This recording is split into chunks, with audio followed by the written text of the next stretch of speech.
पालन शक्ति तथा संहार काल में रुद्र शक्ति के रूप में रहती हैं। चराचर जगत जिनके मनोरंजन की सामग्री है, परा पश्यन्ति मध्यमा एवं वैखरी वाणी के रूप में जो विराजमान रहती है तथा ब्रह्मा विष्णु एवं शंकर के द्वारा जो आराधित है, वे भगवती आद्याशक्ति हमारी वाणी को सुशोभित करें। भगवान नारायण नरश्रेष्ठ अर्जुन भगवती सरस्वती एवं महाभाग व्यास जी को प्रणाम करके इस देवी भागवत नामक विजय गाथा का उच्चारण करना चाहिए। ऋषिगण बोले, सूत जी आप बड़े बुद्धिमान हैं। व्यास जी से आपने शिक्षा प्राप्त की है, आप बहुत वर्षों तक जीवित रहे। भगवान अब आप हमें मन को प्रसन्न करने वाली पवित्र कथाएं सुनाने की कृपा कीजिए। भगवान विष्णु के अवतार की पावन कथा संपूर्ण पापों का संहार करने वाली एवं अत्यंत अद्भुत है। हम भक्ति पूर्वक उसका श्रवण कर चुके हैं। भगवान शंकर का दिव्य चरित्र, भस्म और रुद्राक्ष धारण करने की महिमा तथा इसका इतिहास भी आपके मुखारविंद से सुनने का सुअवसर हमें मिल चुका है। अब हमें वह कथा सुनने की इच्छा है जो परम पवित्र हो तथा जिसके प्रभाव से मनुष्य सुगमता पूर्वक मुक्ति और मुक्ति के सम्यक अधिकारी बन जाए। महाभाग, आपसे बढ़कर संदेह निवारण करने वाले अन्य किसी को हम नहीं देखते। आप हमें मुख्य कथाएं कहने की कृपा कीजिए जिससे कलयुगी मनुष्यों को भी सिद्धि मिल सके। सूत जी कहते हैं, ऋषियों तुम बड़े भाग्यशाली हो। जगत के कल्याण होने की इच्छा से तुमने यह बहुत उत्तम बात पूछी। अतः संपूर्ण शास्त्रों का जो सार रूप है वह प्रसंग विशद रूप से तुम्हारे सामने मैं उपस्थित करता हूँ। ऋषियों ने कहा, महाभाग सूत जी आप वक्ताओं में श्रेष्ठ हैं। वह पुराण कैसा है और उसके सुनने की कौन सी विधि है? कितने दिनों में यह कथा संपन्न होती है? इस कथा में किस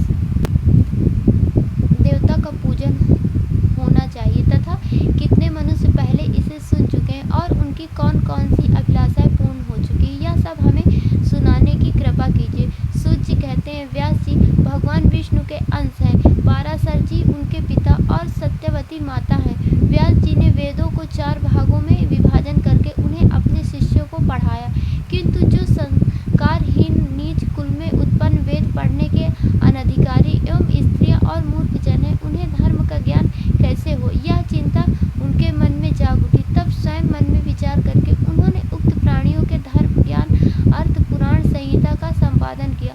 18 पुराणों की रचना करके उनको मुझे पढ़ाया। महाभारत की कथा भी सुनाई। उसी समय मुक्ति और मुक्ति देने वाला देवी भागवत नामक पुराण रचा। स्वयं उसके वक्ता बने और राजा जन्मेजय को श्रोता होने का सुअवसर प्राप्त हुआ।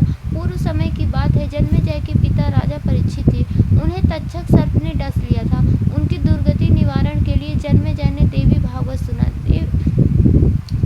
वेद व्यास जी के मुखारविंद से 9 दिनों में इसकी श्रवण विधि संपन्न की। वे त्रिलोक जननी भगवती आद्याशक्ति का विधि पूर्वक पूजन करते थे। नवाह यज्ञ समाप्त होने पर उसी क्षण महाराज परीक्षित को भगवती का परम धाम प्राप्त हो गया। दिव्य रूप धारण करके वे वहां पधार गए। पिता को परम धाम प्राप्त हो गया, यह देखकर राजा जन्मेजय को अपार हर्ष हुआ। उन्होंने मुनिवर व्यास जी की भली भांति पूजा की।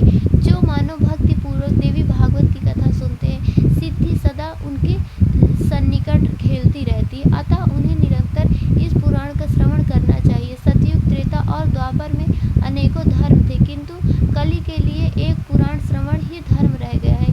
इसके सिवा मनुष्यों का उद्धार करने वाला दूसरा कोई धर्म नहीं है। कलि के मनुष्य धर्म और आचार से हीन एवं अल्पायु होंगे। उनके कल्याण के लिए भगवान व्यास ने पुराण संज्ञक इस अमृत रस का निर्माण किया है। इस देवी भागवत के श्रवण में मास और दिवस का कोई खास नियम नहीं है। मनुष्य सदा इसका श्रवण कर सकते हैं। आश्विन, चैत्र, वैशाख और जेठ के महीने में तथा 4 नवरात्रों में सुनने से यह पुराण विशेष फल देने वाला होता है। नवरात्र में इसका अनुष्ठान करने पर मनुष्य सभी पुण्य कर्मों से अधिक फल पा लेते हैं। अतः इसे नवाह यज्ञ कहा गया है। जो कलुषित विचार वाले पापी, मूर्ख, मित्रद्रोही, वेद की निंदा करने वाले, हिंसा में संलग्न और नास्तिक है, उनका भी कली में इस नवाह यज्ञ से निस्तार हो जाता है। महान तप, व्रत, तीर्थ, दान, नियम, हवन और यज्ञ आदि करने पर भी मनुष्यों को जो फल दुर्लभ रहता है वह भी नवाह यज्ञ से सुलभ हो जाता है। अतः देवी भागवत सर्वोत्तम पुराण माना जाता है।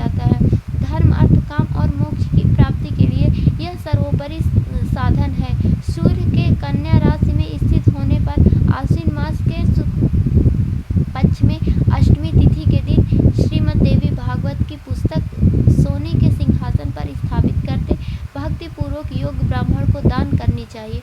ऐसा करने से वह पुरुष देवी का प्रतिभाजन होकर उनके परम पद का अधिकारी बन जाता है। जो पुरुष देवी भागवत के एक श्लोक अथवा आधे श्लोक कभी भक्ति भाव से नित्य पाठ करता है, उस पर देवी प्रसन्न हो जाती है। महामारी, हैजा आदि भयंकर बीमारियां तथा अनेकों उत्पात भी देवी भागवत के श्रवण मात्र से समन हो जाते हैं। पूतना आदि बाल ग्रहकृत तथा भूत प्रेत जनित जो भय है, वे इस देवी भागवत के श्रवण से पास भी नहीं फटक सकते। भक्ति पूर्वक देवी भागवत का पाठ और श्रवण करने वाला मनुष्य धर्म, अर्थ, काम और मोक्ष के फल का अधिकारी हो जाता है। भगवान श्री कृष्ण प्रसेन को खोजने के लिए चले गए, बहुत समय तक नहीं लौटे। तब वसुदेव जी ने यह देवी भागवत पुराण सुना। इसके प्रभाव से उन्होंने अपने प्रिय पुत्र श्री कृष्ण को शीघ्र पाकर आनंद लाभ किया था। जो पुरुष देवी भागवत की कथा भक्ति के साथ पढ़ता है और सुनता है, भुक्ति और मुक्ति उसके तलगत हो जाती है। यह कथा अमृत स्वरूपा है। इसके श्रवण से अपुत्र पुत्रवान, दरिद्र धनवान और रोगी आरोग्यवान हो जाता है। जो स्त्री वंध्या, काकवंध्या और अमृतवत्सा हो, वह भी देवी भागवत की कथा सुनने से दीर्घजीवी पुत्र की जननी बन जाती है। जिसके घर में श्रीमद् देवी भागवत की पुस्तक का नित्य पूजन होता है, वह घर तीर्थ स्वरूप हो जाता है। वहाँ रहने वाले लोगों के पास पाप नहीं टिक सकते। जो अष्टमी, नवमी अथवा चतुर्दशी के दिन भक्ति के साथ यह कथा सुनता या पढ़ता है, उसे परम सिद्धि उपलब्ध हो जाती है। इसका पाठ करने वाला यदि ब्राह्मण हो तो प्रकांड विद्वान, क्षत्रिय हो तो महान शूरवीर, वैश्य हो तो प्रचुर धनाढ्य और शूद्र हो तो अपने कुल में सर्व